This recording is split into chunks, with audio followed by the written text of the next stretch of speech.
मैं अब्दुल हमीद दयालपुरी शंखनगर बराम बांसुरिया जिला हुगली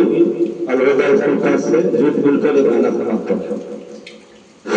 रत्ती सुतवा मसीनवा में बड़ी मुश्किल से चलेला, रत्ती सुतवा मसीनवा में बड़ी मुश्किल से चलेला, मजदूर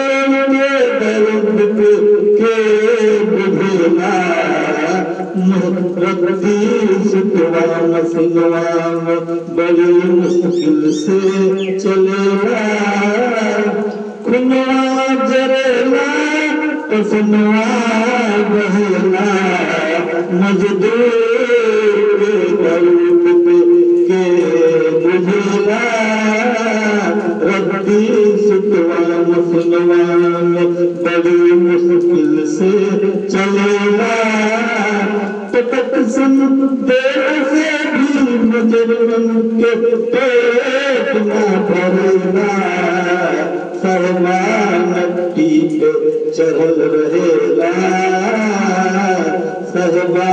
नट्टी पे चढ़ल रहेला, खाली गडवाट नौटंकी होखेला, खाली गिटवाट नौटंकी होखेला, मजदूर लीडर मेजरमेंट के दलाल बनेला,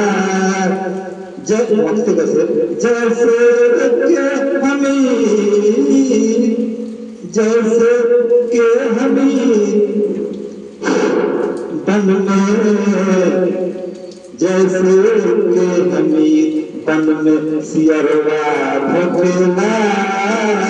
इतवा पे खाली नौटंकी होखेला, जैसे के हमीद बन में सियरवा भोखेला। बहुत बहुत शुक्रिया। खाली देखने कर लाइटों शेयर कर